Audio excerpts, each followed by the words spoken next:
안녕하세요. 네, 자 오늘은 전산 세무 1급 이론 문제를 한번 풀이를 한번 시작해 보도록 하겠습니다. 지난 108회 시험이고요. 지난 108회 전산 세무 1급 이론 문제 풀이를 시작해 보겠습니다. 자, 1번서부터 바로 출발해 보도록 할게요. 네, 자 1번 다음 중 일반 기업 회계 기준에 재무제표의 작성과 표시에 대한 설명으로 틀린 것은 그랬어요. 자, 재무제표의 작성과 표시에 대한 설명으로 틀린 것은 자, 1번 자산, 부채, 자본 중 중요한 항목은 재무상태표 본문에 별도의 항목으로 구분 표시해야 한다. 다만 중요하지 않은 항목은 성격 또는 기능이 유사한 항목에 통합하여 표시할 수 있으며 통합할 적절한 항목이 없는 경우에는 기타 항목으로 통합할 수 있다. 네, 여기서 중요한 단어는 두 번째 줄에 유사한 항목끼리는 통합해서 표시할 수 있다. 네, 맞는 말이 되겠고요. 자, 그 다음 문제 2번, 보기 2번. 자산과 부채는 원칙적으로 상기하여 표시하지 않는다. 다만 기업이 채권과 채무를 상기할 수 있는 법적 구속력이 있는 권리를 가지고 있고 채권과 채무를 순액 기준으로 결제하거나 채권과 채무를 동시에 결제할 의도가 있다면 상계하여 표시한다. 네, 2번도 맞는 말인데요. 이게 요즘에 계속 나오는 문제 중에 하나예요. 그래서 조금 중요하게 원래는 원칙은 상계할 수 있다 없다? 상계할 수 없다. 그런데 법적 구속력을 가지고 있는 경우에 한해서는 상계할 수 있다. 이렇게 되어 있어요. 그래서 우리가 요거는 조금 암기를 해주셔야 될 것 같고요. 자, 그 다음 3번. 정상적인 영업주기 내에 판매되거나 사용되는 재고자산과 회수되는 매출 채권 등은 보고기간 종료일로부터 1년 이내에 실현되지 않으면 유동자산으로 분류하여 표시할 수 없다. 계속해서 유동자산이다. 3번이 일단 정답이 되겠고요. 그러니까 우리가 채권의 기간이 1년을 초과하였다. 초과하게 되었다. 이 얘기인데 초과하게 되었다라는 말은 현재의 시점이 바뀌었다라는 얘기가 돼요. 그래서 현재의 시점이 바뀌었기 때문에 이거 그러면 현재의 시점이 바뀌었으니까 이거 내년에 회수할 거죠. 그렇죠? 빠른 시일 안에 회수할 거잖아요. 그렇죠? 그래서 1년 안에 회수하게 되기 때문에 우리는 1년 이내에 회수가 안 되더라도 1년이 그래서 넘어가게 되더라도 우리는 계속해서 유동자산으로 분류를 하셔야겠습니다. 자, 그래서 3번이 정답이 되겠고요. 자산과 부채는 현금화 가능성이 높은 유동성이 큰 항목부터 배열하고 자본은 자본잉여금과 이익잉여금을 구분을 표시해야 한다. 네, 그래서 정답은 3번이 되겠고요. 지금 1번 문제에서는 2번 보기를 조금 유심히 암기를 조금 해주셔야지 되지 않을까. 연속해서 지금 두 번째 또 출제가 됐던 문제이기 때문에 앞으로 나올 가능성이 조금 많지 않을까라고 생각이 됩니다. 자, 그 다음 문제 2번으로 한번 넘어가 보겠습니다. 문제 2번. 일반 기업 회계 기준상 재고자산에 대한 설명으로 가장 틀린 것은 우리가 2번. 재고자산, 우리가 판매 목적으로 보유하고 있는 자산이고요. 자, 금융기관 등으로부터 자금을 차입하고 그 담보로 제공한 것은 제공한 자의 재고자산이다. 맞죠? 위탁매매 체결하고 수탁자가 위탁자에게서 받은 적송품은 적송품 누구 거예요? 우리 회계 세무 때 많이 하셨죠? 적송품은 무조건 위탁자의 재고자산입니다. 아시겠죠? 위탁자의 재고자산이고 동시에 이제 우리가 시송품이다라고 하는 것도 나오게 되는데 시송품은 무조건 구매 의사 표시 전까지 판매자의 재고자산이 됩니다. 아시겠죠? 자, 그래서 일단 정답은 2번이 되겠고요. 매입자가 일정 기간 사용한 후에 매입 여부를 결정하는 조건으로 판매한 시송품은 매입자가 매입 의사 표시하기 전까지는 판매자의 재고자산이 맞습니다. 네.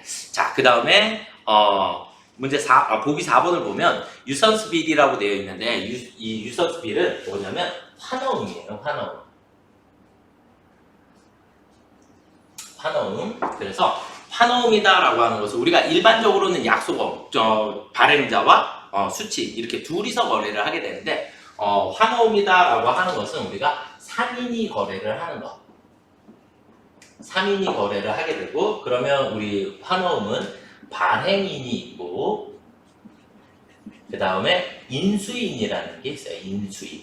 그리고 수취. 이렇게 세 수로 나누어져 있고 결국은 환어음을 누군가가 발행을 하게 되는데 그 돈을 지급하는 자는 다른 사람이에요.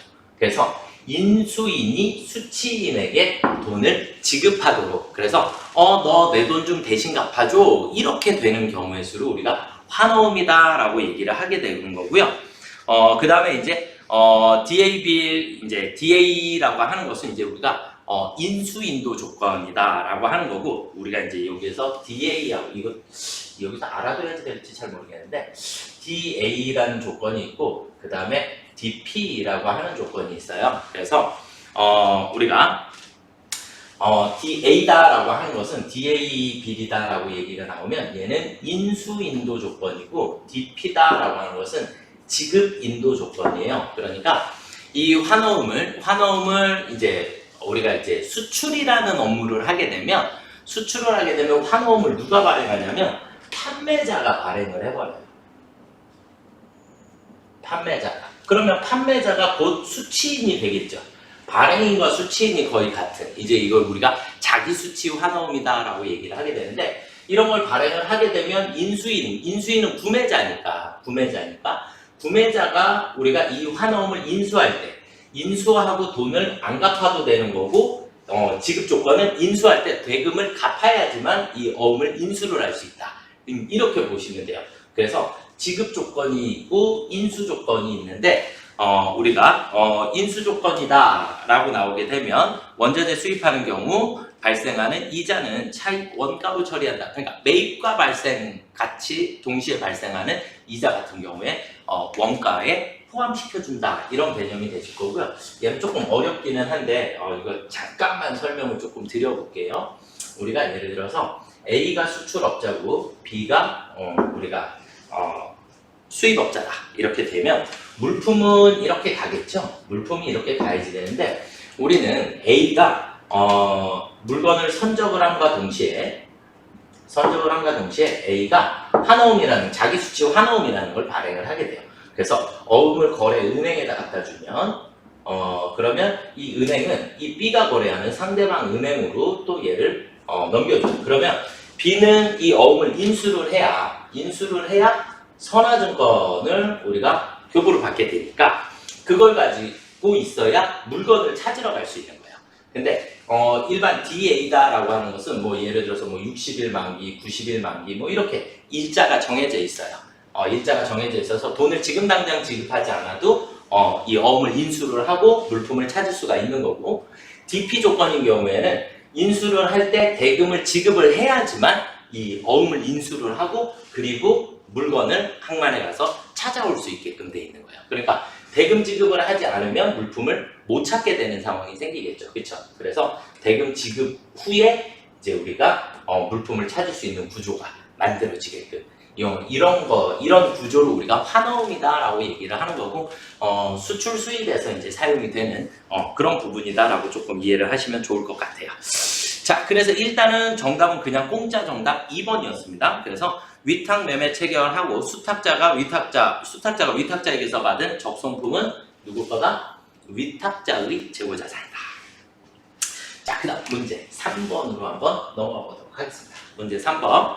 다음 중 일반 기업회계 기준에 따른 수익 인식 기준으로 옳은 것은, 상품권 언제예요? 이거 우리 외우셔야죠. 재고자산이 계속 나오는 것들이니까, 상품권은 우리가 매출 시점이, 상품권이 회수된 시점이 제품과 교환해 갔다라고 보시면 되겠고, 두 번째 보기는 수강료는 용역 제공 완료 시점 그랬는데, 용역은 무조건 무슨 기준이다?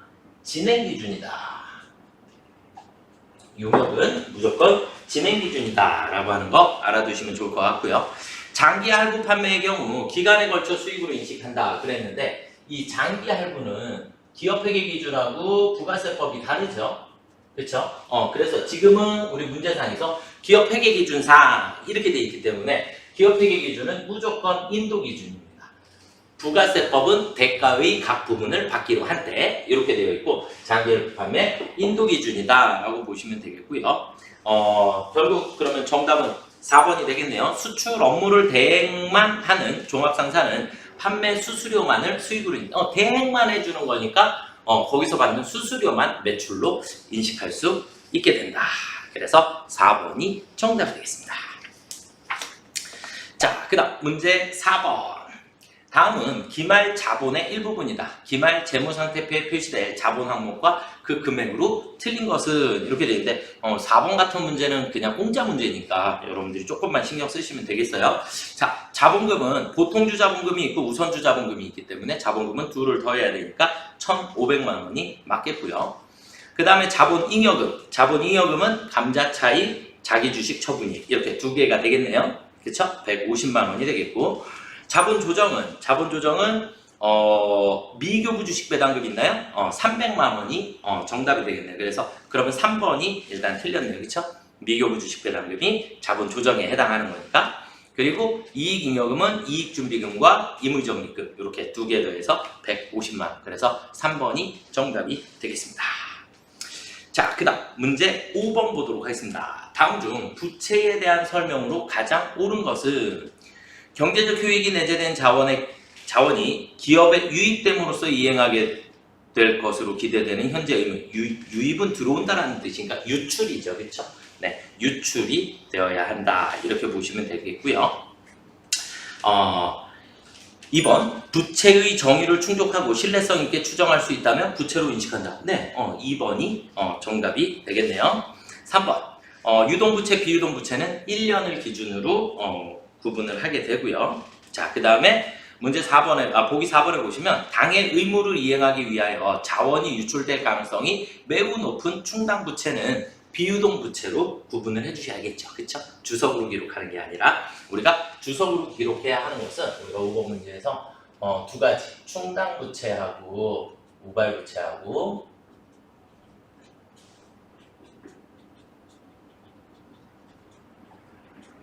이렇게 두 가지를 이해를 하시면 되겠고, 충당부채의 특징은 충당부채는 현재 의무가 존재해야 한다.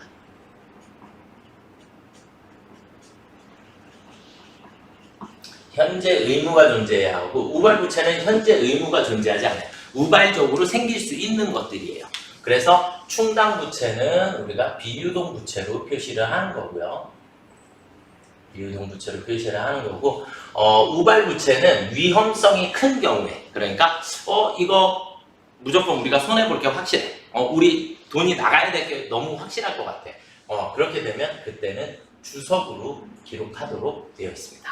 그래서 우발부채의 대표적인 게 뭐가 있냐면 우리가 소송 중일 때. 그러면 소송 중인데 우리가 소송에 패소할 확률이 높다는 얘기죠. 그렇죠? 패소할 확률이 높을 때 그때는 우리가 주석으로 우리 이런 소송에 현재 걸려 있습니다. 그렇게 해서 안내를 해주셔야겠습니다. 그래서 정답은 일단 그냥 공짜 2번이었어요. 그렇죠? 네. 우리가 조금만 신경 써주시면 쉬운 답을 찾으실 수 있지 않을까라고 생각이 됩니다. 자, 문제 6번은요. 원가액인데, 자, 우리가 표준원가 계산. 이건 그냥 그대로 어떻게 보면 조금 암기를 해주셔야지 되는 부분이고, 우리가 실제, 표준 이렇게 해서 둘씩 묶여져 있다. 이렇게 보시면 될 것 같고요. 그래서 실제랑 실제, 실제와 표준과 표준, 이걸 가지고 우리는 계산을 해주시면 되겠고, 둘의 차이를 우리가 임률 차이다라고 얘기를 하는 거고, 그 다음에 둘의 차이를 우리가 능률 차이다라고 얘기를 하게 돼요. 우리는 항상 이렇게 부등의 방향이 우측으로 향해 있으면 이때는 우리가 유리한 차이가 생기게 됩니다 라고 얘기를 하는 거고, 실제가 더 크게 되면 우리는 불리한 차이가 생기게 됩니다 라고 얘기를 하는 거고, 자, 결론적으로는 우리가 유리한 차이가 생겼다라는 얘기는 원가가 어떻게 된다? 우리가 줄어든다. 원가에서 그만큼이 줄어들게 된다. 불리한 차이는 내 원가가 그만큼 높아지게 된다. 이렇게 보시면 됩니다. 자, 그럼 숫자를 한번 대입을 해볼까요? 자, 실제 노동 시간이 5만 시간이라고 했고요. 실제 노동 시간은 5만 시간. 그리고 실제 임률은 안 나와 있네요. 안 나와 있어요. 그렇게 돼 있고, 그 다음에 표준 노동시간은 48,000시간, 여기에 48,000시간으로 되어 있고, 임률 차이가 20만원 유리하다 그랬고요. 실제 노무 원가 발생액이 280만원이라 했어요. 그러면 우리가 실제 노무 원가 발생액이 280만원. 이렇게 되고, 우리는 여기에 있는 이 실제와 여기에 표준이 바깥쪽에 게 안으로 들어오는 것이다. 이렇게 이해를 하시면 되겠고, 자, 그러면 얘는 일단 5만 시간에 곱하기 표준임률 계산하시면 되는데, 자, 여기서 뭐라 했냐면 임률 차이가 20만원 유리하대요. 그럼 유리하다는 얘기는 여기에 있는 금액 계산을 해보면 유리하니까 이쪽이 더 크죠? 20만원만큼 더 크니까 300만원만큼. 그쵸? 그러면 우리는 여기에 60원이 나오나요? 그쵸? 60원만큼이 우리가 표준임률이다. 그러면 이 60원이 그대로 여기로 넘어가야지 되니까 여기에 곱하기 60원을 해주게 되면 288만원만큼이 나오겠네요. 그쵸? 그러면 자, 우리가 고등어의 방향을 보시면 이렇게 돼 있고 얘는 이렇게 돼 있죠. 그럼 능률 차이에 이렇게 나왔으니까 불리한 차이가 12만원만큼이 발생을 하게 되었다. 이렇게 보시면 됩니다. 그래서 정답은 2번. 이해가 되셨나요? 네. 그래서 지금 이 표준원가 문제는 전산 세무일급은 계속 출제가 되는 부분이기 때문에 여러분들이 반드시 암기를 하시고 문제를 풀어주시면 조금 쉽게 푸실 수 있지 않을까라고 생각이 듭니다.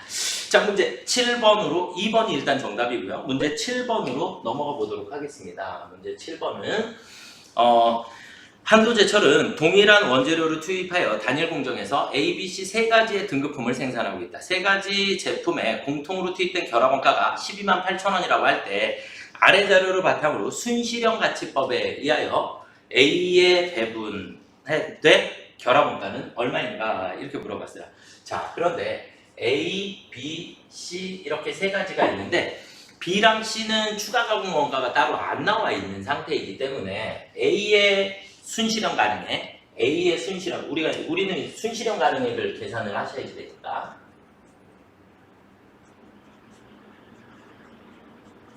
A의 순실현 가능액은 일단 우리가 생산량이 몇 개예요? 200개. 200개에 곱하기 판매가 1,000원. 그래서 20만원의 판매가가 나오는데 거기에 추가 가공 원가가 6만원이 들어가기 때문에 6만원을 빼고 난 나머지를 우리가 순실현 가능액이다 라고 얘기를 하는 거예요. 그러니까 판매가에서 직접 재비용을 차감한 금액, 그걸 우리는 순실현 가능액이라고 했으니까 14만원에 A는 순실현 가능액이 나오겠고요. B는 추가 가공 원가가 따로 안 주어져 있기 때문에 그냥 400 곱하기 300원 해주시면 되나요? 그러면 4, 3, 12, 12만원만큼이 순실현 가능액이 되겠고, C는 300개에 곱하기 200원. 그러면 6만원만큼이 나오겠죠. 그렇죠? 그러면 A에 대한, 지금 A를 물어봤으니까 A에 우리가 A, B, C 공통적으로 사용된 금액은 12만 8천원이고 이 12만 8천원을 우리가 14만원 대 12만원 대 6만원으로 나눠주시면 되니까 무조건 각합제 해주시면 됩니다. 14만원 곱하기 셋의 합계는 32만원 분의 12만 8천원 해주시면 되겠죠? 그렇죠? 네, 그렇게 되면 얼마 나와요? 5만 6천원이 나오나요? 계산기 직접 두들기시면 되겠죠? 그렇죠? 그래서 5만 6천원 정답입니다. 그래서 3번이 정답이 되겠고요. A만 우리가 이렇게 추가 가공 원가가 나와 있어서 추가 가공 원가를 빼주셔야지 된다는 거, 요것만 숙지하시면 좋을 것 같습니다. 자, 그 다음은 문제 8번으로 넘어가 보겠습니다. 문제 8번. 다음 중 개별 원가 계산에 대한 설명으로 가장 옳은 것을 고르시오. 단계 배분법을 적용할 경우 배분이 끝난 보조 부문에는 다시 원가를 배분하면 안 된다. 맞죠? 네. 그래서 우리가 직접 단계 상호 이렇게 세 가지가 있고요. 우리가 문제 8번은 부문별 원가 계산을 하게 되면 부문별 원가 계산은 세 가지. 직접, 단계, 상호 이렇게 세 가지의 방법이 있고요. 자, 그 다음에 이 세 가지를 한 가지 방법을 선택하는 방법, 배분하는 방법에는 단일 배분율법이 있고 또 이중 배분율법이 있어요. 그러니까 단일 배분율법은 하나의 기준으로, 이중 배분율법은 여러 개의 기준으로 우리가 배분을 하게 돼요. 그래서 뭐 단일 배분율법은 공장 전체다라고 얘기를 하면 되고, 그 다음에 이중 배분율법은 각 부문별로 따로따로 우리가 적용해주는 방법을 이중 배분율법이다라고 얘기하고, 당연히 각 부문별로 하는 게 정확도는 훨씬 더 높아지겠죠. 그래서 단계 배분법을 적용할 경우에 배분이 끝난 보조 부문에는 다시 원가를 배분하면 안 된다. 그렇죠? 네, 1번이 일단 정답이 되겠고요. 제조간접 원가를 배부할 때 공장 전체 배부율을 적용하게 되면 더욱 정확하게 보조 원가를 배분할 수 있는 장점. 이중 배분율법이 훨씬 더 정확한 배분 방법이 된다. 제조원가 배분 기준을 선택할 때는 원가의 상관관계보다 주주의 이익은 아니요, 원가의 관계를 먼저 고려를 해야 되겠죠. 상호배분법은 배부 순서를 고려하면, 배부 순서를 고려해야 하는 것은 단계 배분법이고, 상호배분법은 어쨌든 끝까지 가버리기 때문에 배부 순서와 상관이 없습니다. 그래서 1번이 정답이 되겠고요. 자, 그 다음 문제 9번. 다음 중 표준원가 계산에 대한 설명으로 옳지 않은 것은 예상과 실제 원가의 차이 분석을 통하여 효율적인 원가 통제의 정보를 제공한다. 네, 이렇게 분석을 해서 어떤 게 더 유리한 것인지 계산을 하실 수 있게 되고요. 기말의 원가 차이를 매출 원가에서 조정할 경우 불리하면 원가의 증가, 원가의 플러스. 그 다음에 유리한 차이는 매출 원가에서 차감한다. 네, 맞는 말이 되겠고요. 표준 원가 계산은 기업이 연초에 수립한 계획을 수치화하여 예상 편성을 하는 기초가 된다. 표준 원가 계산을 선택한 경우에 실제 원가와 상관없이 표준 원가로 계산한 재고 자산의 금액을 재무상태표상 금액으로, 재무상태표의 금액은 무조건 무슨 재고에? 실제 재고액을 입력을 해주신다. 이해되시죠? 이건 우리가 재고 자산에서 배웠었던 부분이고, 그래서 표준 원가 계산에서는 이제 우리가 유리한 차이가 생겼다. 유리한 차이는 그냥 쉽게 이해하시면 돼요. 유리한 차이가 생겼다는 얘기는 원가를 그만큼 절감하였다. 이렇게 보시면 되는 거고, 불리하다라는 얘기는 내가 원래 책정됐던 것보다 이번에 돈을 더 많이 쓰게 되었다. 이렇게 생각하시면 돼요. 그래서 원가가 증가한다는 얘기가 나한테 불리한 거고, 원가가 줄어든다는 얘기가 나한테 유리한 상황이 생기니까 이것을 이해를 조금 해주시면 좋을 것 같습니다. 그래서 정답은 4번이 되겠고요. 자, 뒤로 한 장 넘어가 보도록 하겠습니다. 문제 10번. 문제 10번도 제가 아주 자주 설명드리는 부분인데, 제조간접 원가를 예정 배부하고 있다. 예산액은 500만 원이면 실제 발생액은 520만 원이다. 자, 이 실제와 예정이 나오게 되면 무조건 제조간접비 계정은 실제, 예정 배부율 곱하기 실제. 그래서 예정이 크면 과대 배부되었다. 실제가 크면 과소 배부되었다. 과대 배부되었다는 얘기가 우리가 뭐라고요? 유리한 배부고, 과소가 불리한 배부가 되었다. 이렇게 이해를 하시면 됩니다. 자, 그러면 그대로 숫자를 갖다 넣어볼게요. 예산액은 500만 원이고, 여기에서 한 가지 더, 우리는 예정 배부율은 연간 총 예상액을 예상 시간으로 나누어 주시면 되죠. 그래서 예산액은 500만 원입니다. 라고 주어졌고, 500만 원. 그리고 우리는 실제 발생액은 520만 원입니다. 실제 발생액은 520만 원입니다. 이렇게 되어 있고, 예산 조업도는 100만 시간이며, 그러면 100만 시간으로 나누어 주셔야지 되니까 예정 배부율은 5원이 나오게 되겠네요. 그쵸? 그 다음에 실제 조업도는 130만 시간. 그러면 5, 35, 그러면 650만 원이 예정 배부액이 나오겠죠. 그쵸? 그러면 예정 배부액이 130만 원이나? 너무 많이 차이가 나는데, 과대 배부 130만 원이 되겠죠. 그쵸?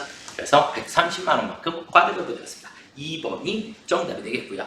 자, 그 다음 11번. 다음은 세금과 분과금을 나열한 것이다. 다음 중 법인세 송금불산이 항목은 모두 몇 개인가? 이건 당연히 맞춰주셔야지 되는 거고, 그쵸? 네, 우리가 그러면 업무 무관, 네, 교통사고 벌과금, 네, 폐수 배출, 네, 법인 주민세, 아니에요. 그 다음에 국민연금 아니고요. 그 다음에 가산세, 네, 빙고, 4개가 정답이 되겠네요. 3번이 정답이 되겠습니다. 이거는 뭐 그냥 우리 법인 조정하시면 거의 공짜 세무법인법 명세서 풀으실 수 있으셔야지 되니까.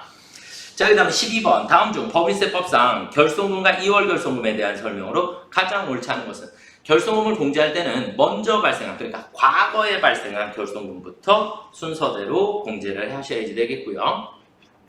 원칙적으로 중소기업은 법정 요건을 충족하면 당기의 결손금에 대해 직전 사업연도에 소득에 과세된 법인세를 한도로 소급 공제하여 법인세로 환급받을 수 있다. 네, 이건 2번은 조금 알아두셔야지 되는 부분 아닌가라고 생각이 들고요. 문제 12번에 우리가 2번은 이거는 중소기업에 한해서예요. 중소기업에 한해서 중소기업이 자 23년도를 기준으로 설명을 드릴게요. 22년도에 이익이 생겼어요. 그래서 법인세를 납부를 했어요. 법인세를 납부를 했는데 우리가 23년도에 손실이 생겼어요. 그러면 이건 다음 연도에 가서 공제를 받을 수 있게 되겠죠? 그렇죠? 결손금이 생긴 거니까 결손금 공제를 받을 수 있게 되는데 우리는 전에 납부했던 작년에 이익이 생겨서 납부했던 세액에서 23년도에 손실을 보전받게 됩니다.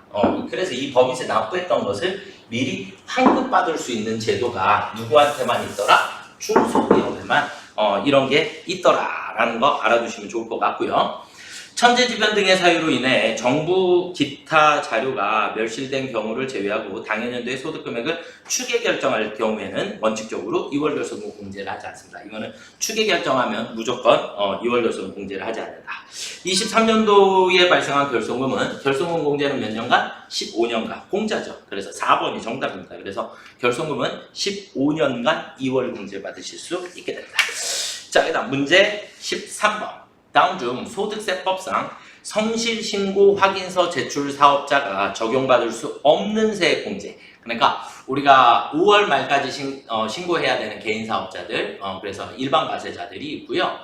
그 다음에 이제 6월 달까지 신고해야 하는 우리가 성실신고자가 있어요. 그래서 성실신고자들에 대해서는 의료비라든지 교육비라든지 이런 것들을 추가적으로 공제를 받을 수 있고, 그냥 일반 개인사업자의 사업소득에 대해서는 우리 근로자의 연말정산처럼 이렇게 의료비라든지 교육비 공제를 받을 수 없게 됩니다. 사업자는 근로자가 받을 수 있는 거고, 그래서 성실사업자는 의료비 공제, 교육비 공제, 월세에 대해서 공제를 받을 수 있고요. 보험료세액 공제는 근로자만 공제를 받을 수 있게 됩니다. 그래서 1번이 정답이 되겠고요. 자, 14번으로 넘어가 보겠습니다.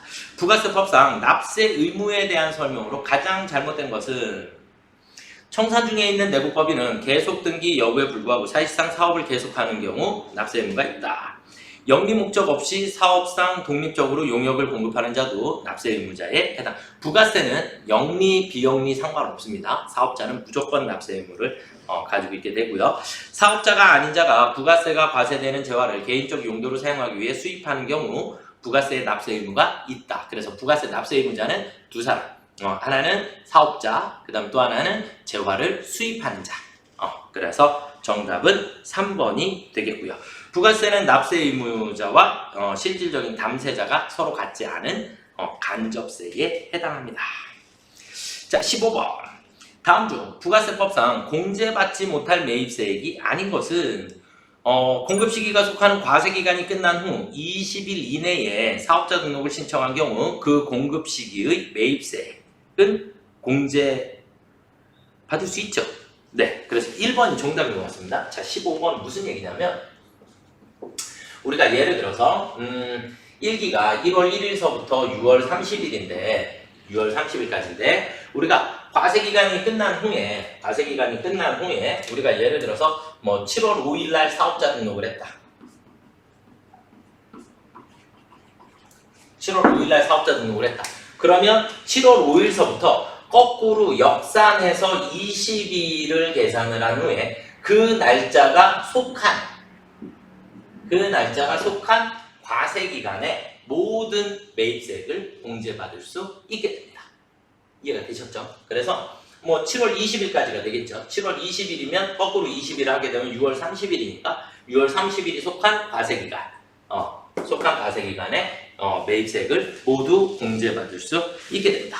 당연히 업무 무관 자산 안 되겠죠. 그 다음에 비영업용 소형 승용차 안 되고, 그 다음에 토지와 관련된 매입세액 공제받을 수 없겠죠. 그래서 그냥 공짜 1번이었죠. 그렇죠? 네, 공짜 1번입니다. 이해가 되셨습니까? 네, 여기까지 108회 정산세무 1급 이론 기출문제 풀이를 해드렸습니다. 열심히 열공하시고요. 다음 시험에 꼭 합격하시기를 기원하겠습니다. 수고들 많이 하셨습니다.